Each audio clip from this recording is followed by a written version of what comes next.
Thank you. I'm David Murphy, and this is Brian Lauffer. Brian Lauffer. We've had the opportunity to do a little bit of research about MOOCs. Who here's heard of MOOCs? Who hasn't? So, okay, a lot of people. So some of this might be a little bit germane, but I hope that we have something interesting for you. It's as I think as Audrey Waters coined last year is the year of the MOOC, which I thought was really interesting. We first got introduced to MOOCs with the Artificial Intelligence course that was fall of 2011. Aaron Kelly actually was the one that introduced it to us. And we thought it was intriguing that this was this free course from these experts in artificial intelligence. But what are MOOCs? The definition really changes on a daily basis, and they're evolving. Typically, a MOOC is an acronym that stands for Massive Online Open Courses. Typically, MOOCs are free and creditless. They're being offered by elite universities through partnerships like Coursera and Udacity. They're open to anyone with an internet connection. And typically they're very large and often have a student enrollment that's as big as 50,000 all the way up to hundreds of thousands of participants. It makes it difficult for faculty to respond to everybody individually. But they're also designed to give students automatic peer-generated feedback. Of course, these are general characteristics. It's not typical that everyone has to have these characteristics. They have, they're related to the open educational resource genre. If you're not familiar with that, open educational resources are, educational materials that are such like textbooks, research articles, videos, assessments, simulations that are either they're free through Creative Commons or licensed under Creative Commons, and they're also in the or they could be just in the public domain.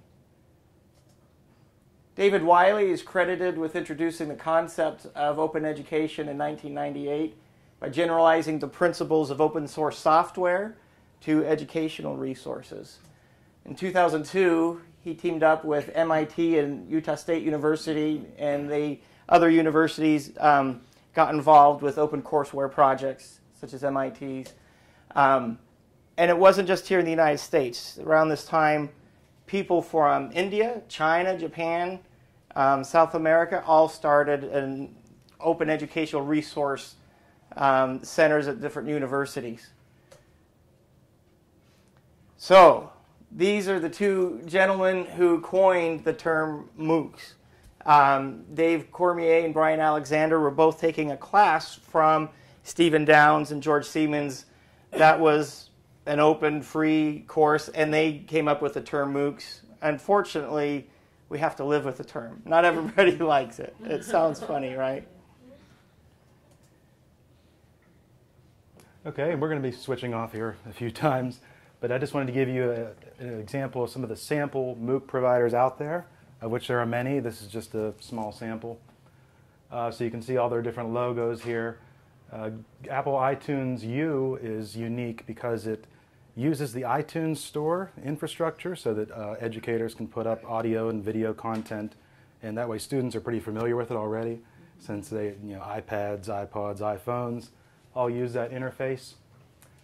Canvas is interesting in that it is open source, meaning that you can take the code base, and put it on your own server and run it that way, if you are so inclined to do so, and so technically inclined to do so. Another thing that I like personally about Canvas is there's a really organized listing of all their different courses, and right at a glance you can see who's teaching the course, you can see what institution is offering the course, what types of interactivity and things are in the course. They have a little box that has all of them right on the class listing page. Class2Go is another open source one from Stanford. Coursera is one of the big ones. Right now the leaders are Coursera, edX, and Udacity. Coursera is one of the biggest. It has elite universities partnering with it at a very fast pace. Has over 100 universities, 33 post-secondary education schools like Brown and Princeton and Duke, so some pretty prestigious ones there. Course Sites is actually offered by Blackboard, which we are familiar with here. It uses a form of Blackboard's Learn and Collaborate software that also can handle user-created MOOCs. edX is actually a partnership resulting from Harvard and MIT, and this MIT-X platform evolved into edX, which is also one of the big ones now. Google Course Builder relies a lot on the end user. It's one of those open source ones. You can take the code base. It requires a lot of programming skills, though. You need to learn and know HTML, JavaScript, Python languages, so it can be a little bit daunting at first.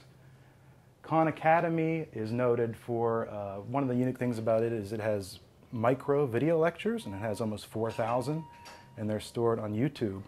And so it's a free and easy way for people to get the video content right there, and they're short and they're concise.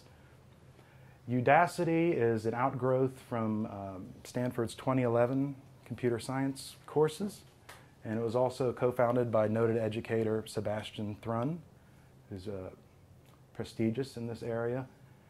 And Udemy is another one of these for-profit MOOCs. Most of its classes are free, but it has some paid classes going from $5 to $250. So those are some of the MOOCs out there currently. MOOCs by the numbers. So the enrollments are skyrocketing currently. In September 11th, 2012, Udacity had over 200,000 people signed up for its small selection of courses. And November 2nd, edX had 370,000 students enrolled in its fall courses. And as of November 26th, Coursera had reached more than 1.7 million students, which is a pretty large number for a burgeoning area like this. And its co-founder, Andrew Ng, said that it's growing faster than Facebook. So it is rapidly growing. As they're growing, some people, especially Stephen Downes and George Siemens, believe that MOOCs are churning into something a little bit different from what was what they anticipated for it. So Stephen Downes coined the term cMOOCs and xMOOCs to kind of distinguish between the different types of MOOCs. What I'd like to do, and hopefully this will play, I'm sure it will. This is a video by, not George Siemens, Cormier? Yeah, Dave Cormier. And he's going to talk a little bit about MOOCs, and this is more of the cMOOC. The massive open online course is a response to the challenges faced by organizations and distributed disciplines in a time of information overload. It used to be that when you wanted to know about something, you could do a few things. You could ask someone, you could buy a book, you could try to figure it out for yourself, or you could call a school. If that school offered the course and the thing you were trying to figure out, you could go there and take it. You could get access to information about a topic. An instructor had combed through journals and books to pull the information together from a library. You might even find others who are also interested in the same things that you are. The MOOC is built for a world where information is everywhere, where a social network obsessed with the same thing that you are is a click away, a digital world. A world where an internet connection gives you access to a staggering amount of information. This video will introduce you to how a massive open online course is one way of learning in a networked world. A MOOC is a course, it's open, it's participatory, it's distributed, and it supports lifelong networked learning. In one sense, a massive open online course is just that. It's a course. It has facilitators and course materials, it has a start and an end date, it has participants. But a MOOC is not a school. It's not just an online course. It's a way to connect and collaborate while developing digital skills. It's a way of engaging in the learning process that engages what it means to be a student. It is, maybe most importantly, an event around which people who care about a topic can get together and work and talk about it in a structured way. The course is open. All of the work gets done in areas accessible for people to read and reflect and comment on. The course is open in the sense that you can go ahead and take the course without paying for it. You might pay to get the credit through an institution, but you're not paying for participating in the course. It's also open in the sense that the work done in the course is shared between all the people taking it. The material put together by the facilitators, the work done by the participants, it's all negotiated in the open. You get to keep your work and everybody else gets to learn from it. The course is participatory. You really become part of the course by engaging with other people's work. Participants are not asked to complete specific assignments, but rather to engage with the material with each other and with other material they may find on the web. You make connections between ideas and between you and other people. You network. One of the outcomes that people get from the course are the network connections they've built up through engaging with each other. The course is distributed, and all these blog posts and discussion posts, video responses, articles, tweets, and tags all knit together to create a networked course. They're mostly not found in one central location, but rather all over the internet in different pockets and clusters. There's no right way to do the course, no single path from the first week to the last. This allows for new ideas to develop and for different points of views to coexist. It also means that one of the side effects of a MOOC is the building of a distributed knowledge base on the net. The course is a step on the road to lifelong learning. MOOCs promote independence among learners. It encourages participants to work in their own spaces and to create authentic networks that they can easily maintain after the course finishes. A MOOC can promote the kind of network creation that lifelong learning is all about. The course part is just the beginning. And how can you go about finding one of these? Well, news that a MOOC will be offered usually spreads on online networks. People who have reputations for interesting skills or innovative thinking on a topic decide to collaborate by offering an open online course covering that topic. Anyone who wants to join in can. In a MOOC, you can choose what you do, how you participate, and only you can tell in the end if you've been successful, just like real life. Fascinating. Like I said, they've changed a little bit. One of the big differences is as they've moved over and people have taken their courses and could have been online courses, they still have the sage on the stage type of pedagogy, which isn't bad all the time. But here's one example that we had from Stanford University. Mathematical objects are things like integers, real numbers, sets, functions, etc. And this is just a typical video of presentation that they may give and then quiz people later, give them assignments. For every real number a, the equation x squared plus a equals 0 has a real root. The square root of 2 is irrational. If Pn denotes the number of primes less than or equal to the natural number n, then as n becomes very large, P of n approaches n divided log e of n. Okay, I won't torture you guys with any more of that.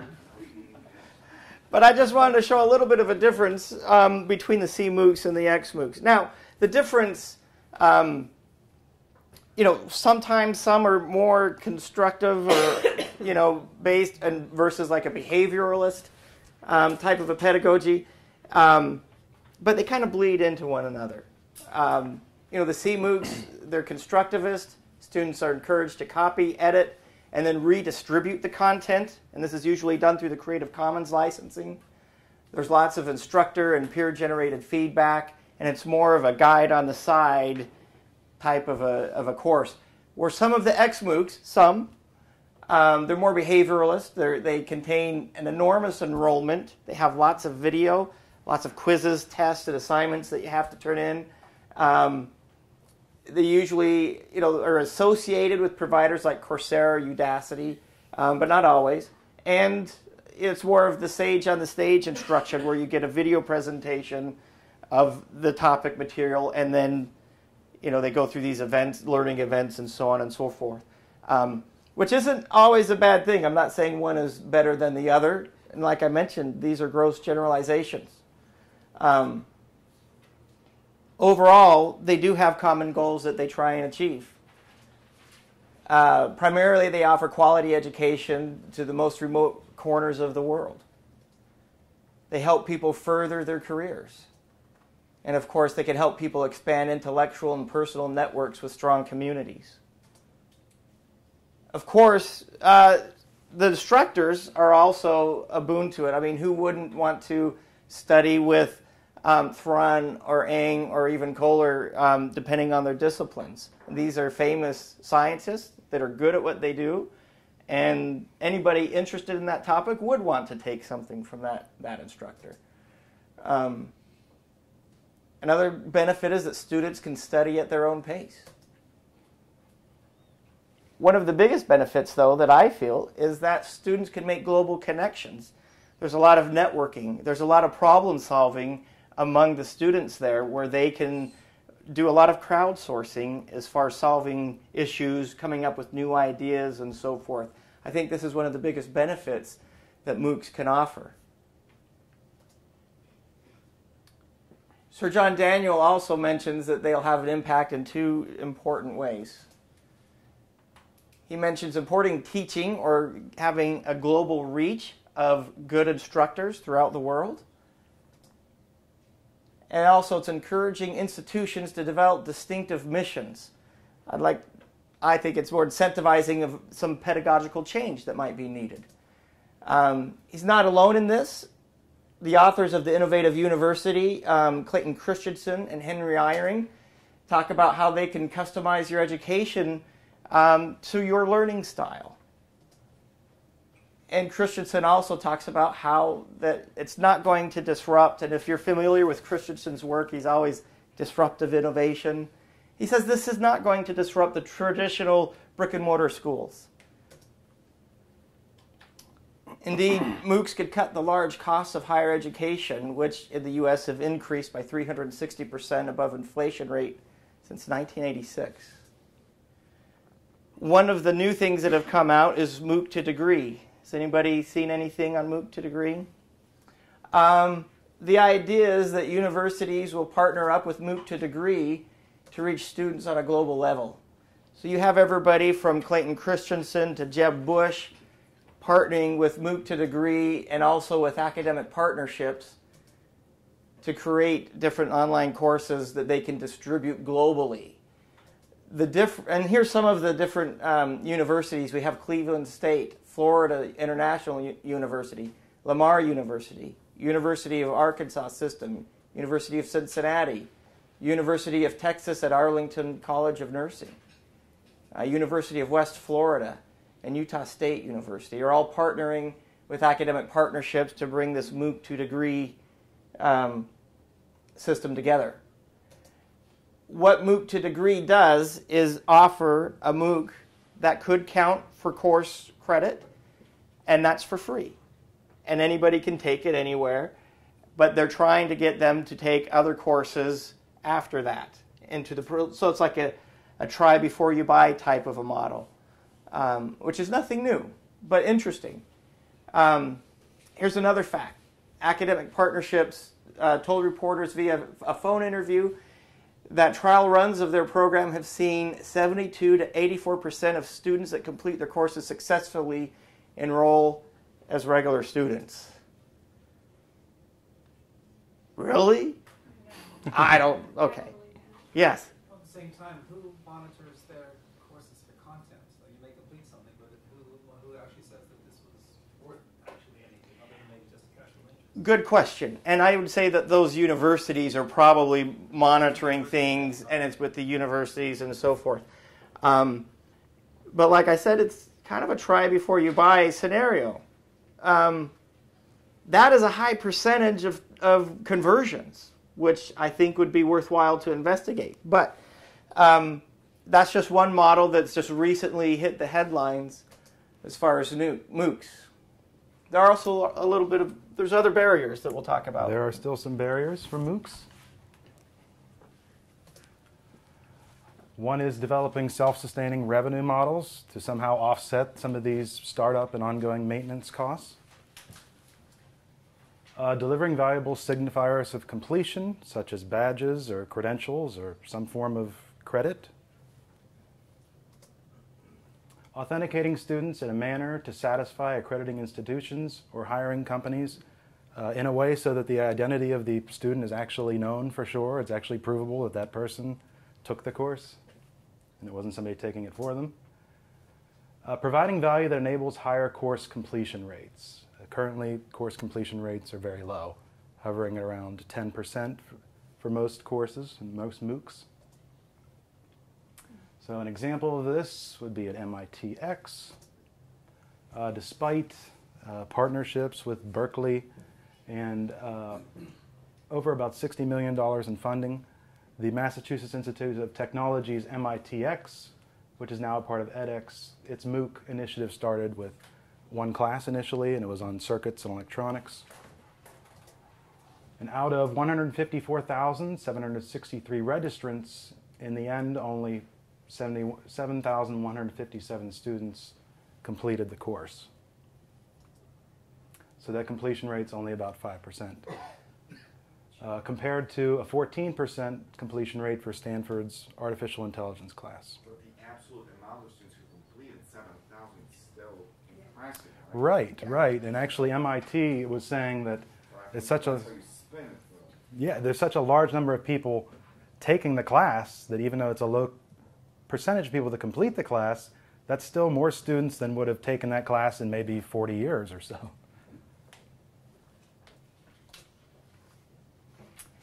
Other challenges. Challenges include, few typically stick through to the duration of the class. So both MIT and Coursera have had to defend some of their large attrition rates in their courses. But again, we just spoke with how the completion rates still are high numbers of people, so it's significant.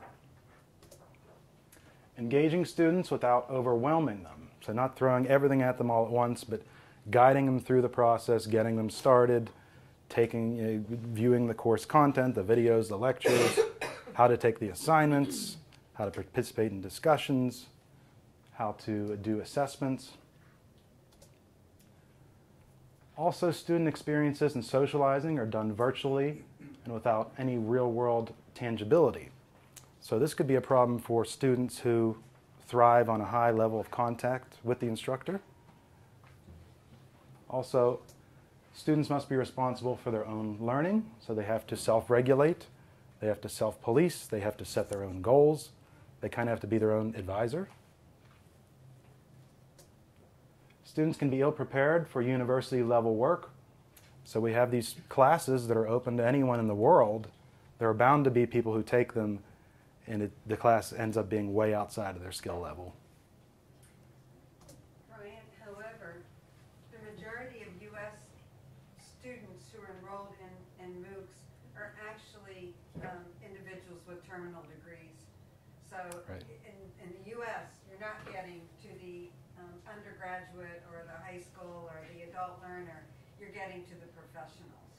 Mm-hmm. Internationally, it does have greater variability. Right.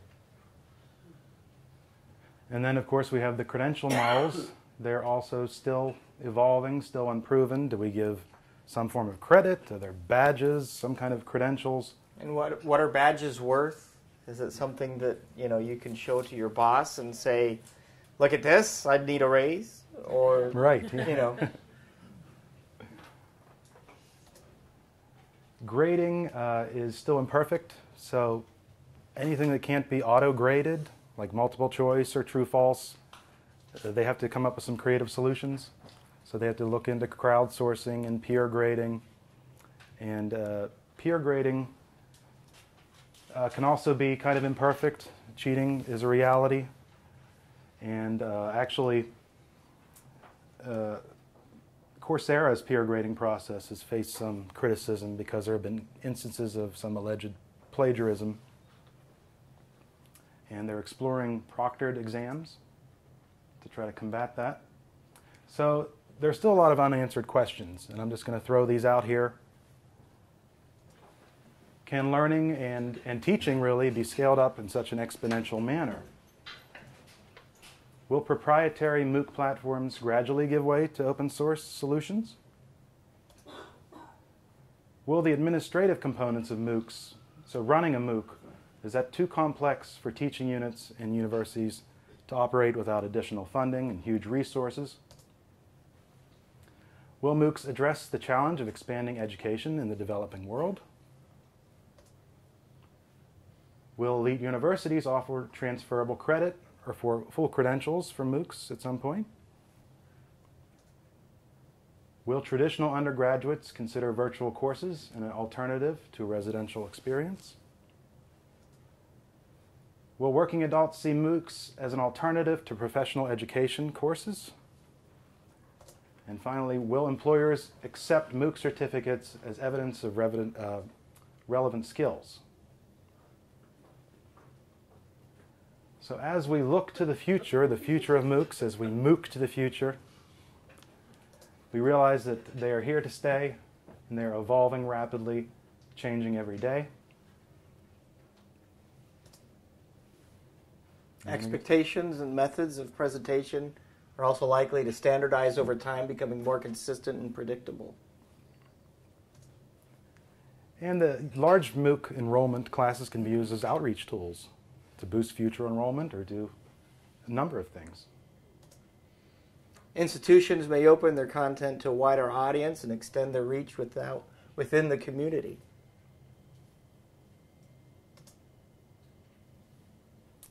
Any questions? Those are MOOCs. Any questions? How do you authenticate that that student actually took? That was one of the barriers. What's some of the ways to do that? Well, they're looking into ways to do it, but I don't know if they found anything. In the MOOCs that I've signed up for, and I've signed up for a lot, there is none. You could put an alias on there, whatever you wanted. There's no way, they're not checking. It's just auto-enroll and you're in. It's just a sign-up process like signing up for many other websites. You fill in all your information. Right. You're signed up. Yep. I sign up for one, but only stay for 2 weeks. It's pretty boring. It is PowerPoint with the video files. Yeah, some of them are like the one that we showed with the math. Some of them are boring, but I've been in some that were, it was video, and it was absolutely engaging because of the content. And of course, I was interested in that content. And because of the free nature of the MOOCs, it's really they're looking to get people who are interested in that particular subject. And that's great. If they can match those together, that's fine. But some of them may not be very engaging at all. So, yeah, I agree. I think that's where learning style comes in. I mean, we're of our younger generations, our digital natives, are very short attention span, very different type of learning than what some of our older digital immigrants are used to doing. I'm a digital immigrant, and so I think a little bit differently than my 17-year-old stepdaughter. So the attention span is something I think that needs to be considered, because if it's a lengthy course and it's boring, nobody's going to stick with it. And different providers handle that in different ways. Or I just want specific information, and once I get what I need, I'm gone. Well, that's one thing that's nice about Khan Academy is the micro lectures, they call them. So those are for short attention spans. Khan Academy also has a built-in monitoring system that if there's an educator or somebody, a coach, that watches it, you can monitor the All right. Nice. You had a question over here. Do you have any ways of ranking these courses that are offered? Say which ones are more popular, which ones students like more? Anything on that? I haven't seen that, but I think it's a great idea. There are some pages that are aggregate pages, and I probably should have linked it to that shows all these MOOCs that you could take by subject. You can organize them, and there's a lot of them. I think it was called Class Central. Class Central or the something MOOC like aggregator. That. Yeah. But ranking them as far as the popularity, according to the students who would rank them, I think that would be a good idea in what they got out of them. No, but ACE just identified the top 5 courses that are credit worthy. And so that just came out yesterday. And so it'll be interesting to see the credit discussion and where it evolves to. The other point is Sebastian Thrun actually took the top performers in his artificial intelligence course and connected those to employers. So there's a real employer interest in some of the content. So it's going to be real interesting. The business world is getting engaged in this, and I think the business world is one of the elements that we really haven't talked about. Defense is looking at different kinds of performers in various skill-based courses or artificial intelligence and statistics. It's fascinating, and like I said, they're changing every day. There's new things coming along that can validate or invalidate the reason for their existence, but they are here to stay.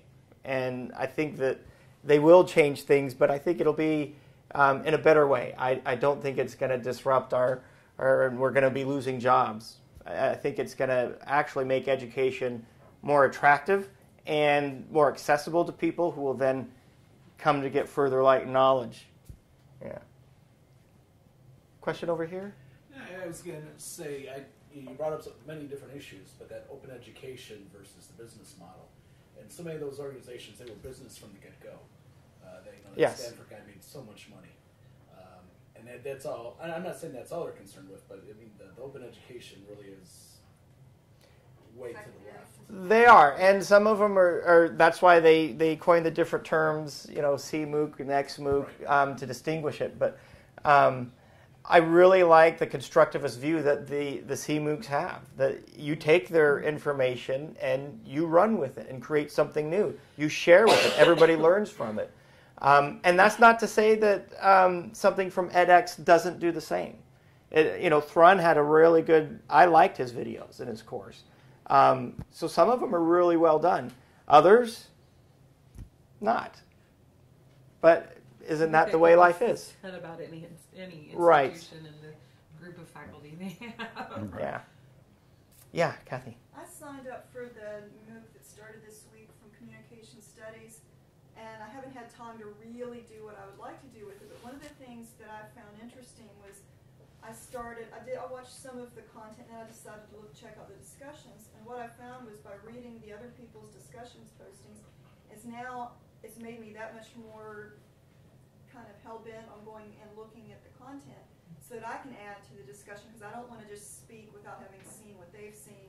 Yeah. But I'm really impressed with what the people who've posted so far in this week's discussions, the thought and the writing of what I've read from the other participants. And the instructor seems to be giving feedback to all the postings this week. Wow. Great, great, thank you. Yeah. Yeah, I'm in that class too. Matt Martin is here, and I was talking to him, and I'm actually a Coursera dropout too, so I'm 90%. It's happened to many of us. Because, one thing, it's like everybody here, well, we all signed up, but I do think part of what's driving that high dropout rate was the curiosity factor of everybody trying to get in and see what it was. And actually, the class I signed up for was from Penn, and the instructor was great. I just didn't have time, and I didn't have the motivation. I didn't need the grade, I didn't need the credit, and I didn't pay for it. So I think that's another issue about how much resources you put into something if the other person doesn't have. Time is a real commodity and investment. And one point you made, I think I said this to Matt before the session, is I think Nick Bowman